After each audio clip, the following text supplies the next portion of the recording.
Hello and welcome to game number 1 between WhiteRa and BratOK. WhiteRa will be playing as the red Protoss player at the lower right hand corner, while BratOK will be playing as the yellow Terran player at the upper left hand corner. This is Your Face, and the map is going to be Jungle Basin. Jungle Basin, also a land card that allows you to have one forest magic and one colorless mana to your mana pool. I'm going to pretend like I don't know what I'm talking about, so I sound like less of a geek than I am. Let's take a quick look around the map. The base is rather large. It does have one ramp on the side here that goes to a natural expansion. The natural expansion is somewhat isolated. It does have a set of destructible rocks here, and it leads outside to another Y ramp into another expansion that leads into the middle of the map, or leads much closer to your opponent's base. And of course the map is going to be point symmetrical through the center of the map, and it is a 1v1 map, so both players do know where the other one is located at the spawning location. And it looks like this probe is attacking the SCV. The probe has depleted his shield. The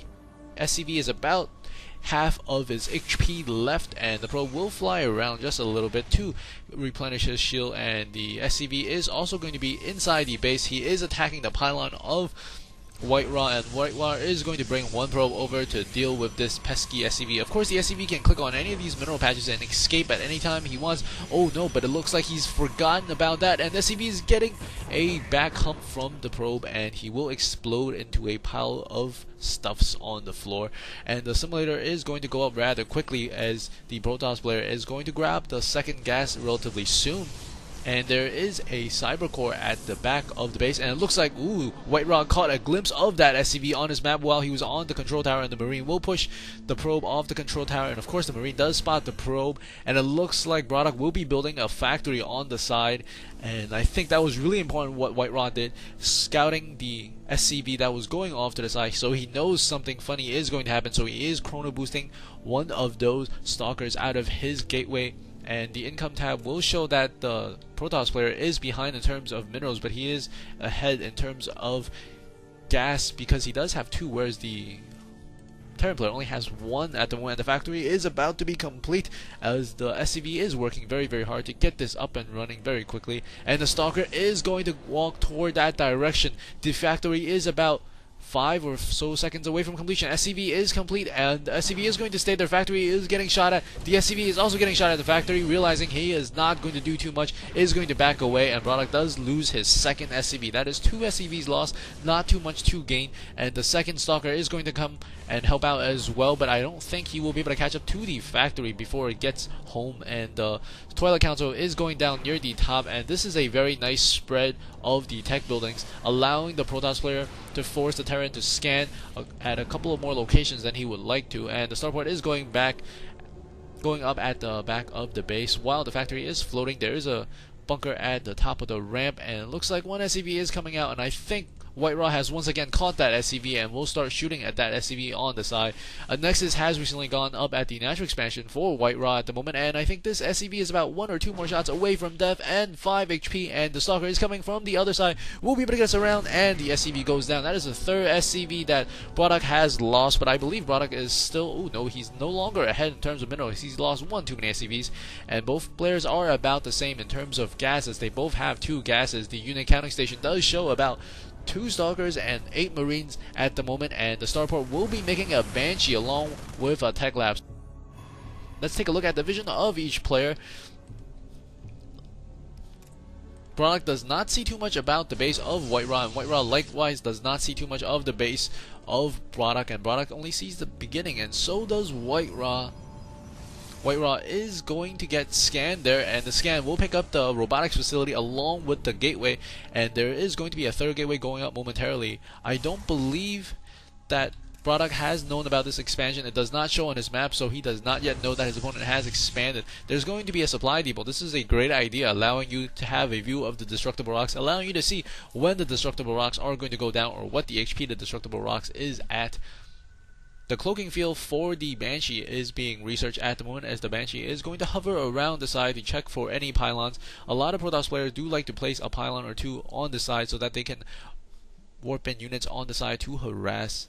And the army size is at 40 to 48. The Terran player is a little bit hurt, as he did lose some of those SCVs, and it looks like the Banshee will come in from the side, and the robotics facility is going to build the robotics bay, and the first observer will come out momentarily, and I think that will be just in time for that Banshee that is coming. The Banshee is about to be there, and the cloaking is complete. There is a command center going up at the natural expansion of BratOK at the moment, and one observer will spot it for WhiteRa as the Banshee is going to wait on the side. Siege tech and a siege tank is being built by BratOK at the moment, and another Banshee is going to come in from the west. It looks like he wants to do a dual attack. This is a great idea, forcing your opponent to split up his forces to try to fight off your dual harass, and I think this will be really good if he can pull it off. And if we take a look inside the base of BratOK, he does have 3 barracks. 2 of them are building. One of them is getting attached to a reactor, and the Banshee is coming in, and oh look, WhiteRa is completely ready for it. However, on the left side, he is not prepared here. He does not have an observer on this side. This Banshee is deterred, but this Banshee is getting some kills. He has picked up 2 kills, and he's picking off the sentries, and the sentries are really expensive as they are gas intensive units, and now he's going to try to pick off the Stalker, and now he's working on the Nexus for some reason. That is probably not the best use of his cloak, and one of those Stalkers has gone down at the middle of the map, and this Banshee will make it out of there as he's making his first Colossus. Colossus, a great unit unless your opponent has a lot of Vikings and great positioning, and it looks like WhiteRa will keep a set of Stalkers here composed of 3 Stalkers and 2 Stalkers on the side with observers to try to fight off the Banshee, and it looks like BratOK will be retreating, and he will be building 1 tech lab and 2 tech labs and 1 reactor on top of his barracks, and he's also going to be getting 4 gas as well. The Protoss player already has 4 gas. The income showing that both players are about the same, even though BratOK is slightly behind in terms of the gas.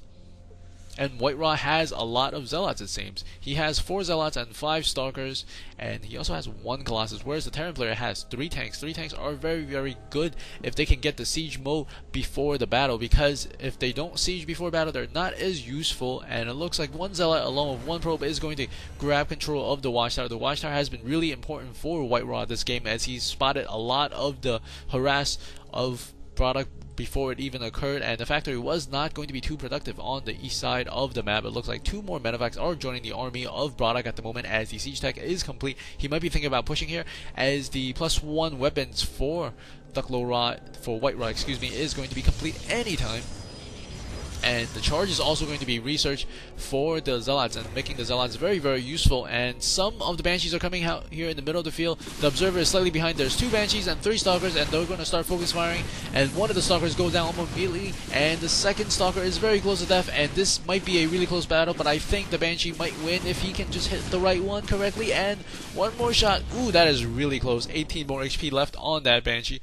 And 4 Stalkers are coming out into the middle, trying to chase that Banshee down, but he will not be able to, as the Banshee can move quite fast, and the army size is at 84 to 97 advantage for the Protoss player WhiteRa, as WhiteRa is going to scan the base of his opponent once again. The income tab showing both players are about the same, even though the mules are giving BratOK a slight advantage, I believe, as he does have fewer harvesters, but he's actually getting more for a few seconds there. There's more and more gateways coming online as WhiteRa is going to prepare for an attack and perhaps additional harassment on BratOK, and BratOK is going to bring 1 Marine into the middle of the field to try to take a peek at that Zona Watchtower. It looks like, boom, he hit his head on that rock and he forgot what he was doing entirely. And he's going to walk around the edge of the map and get to the tower this time. That was a silly little Marine bumping his head on the edge of that cliff. There are 2 Colossus out on the field for WhiteRa at the moment, and it looks like he's making a lot more of the gateway units, which is a really good idea. The 3rd Colossus will show up, and it looks like a scan is going to go off, and he is going to push out. I think he killed off an observer over there, and these 4 siege tanks will need to get sieged right away if he wants to have a chance against this army. It looks like he is sieging, and I think are they going to engage here? That is a fair number of units. He is going to engage. The Zealots are going to charge inside, and they're killing off the tanks as well as the Marines and Marauders, and the Vikings are focus firing on the Colossus. Colossus is going down very quickly, but the bulk of the force is in Zealots, and the Zealots are very, very close to death, but they're not quite dead yet, and the Marines and Marauders are trying to kite it around, and the Colossus are being shot by the Vikings. The Stalkers are working on the Vikings. There are many battles going on in this map, and this Viking, will be shot down. The last Colossus at 16 HP. He might consider moving this Colossus back because he is really close to death. The Zealots and Stalkers are pushing forward, and the Vikings are going to come down and kill off the Colossus. The Colossus is down, but there is a ton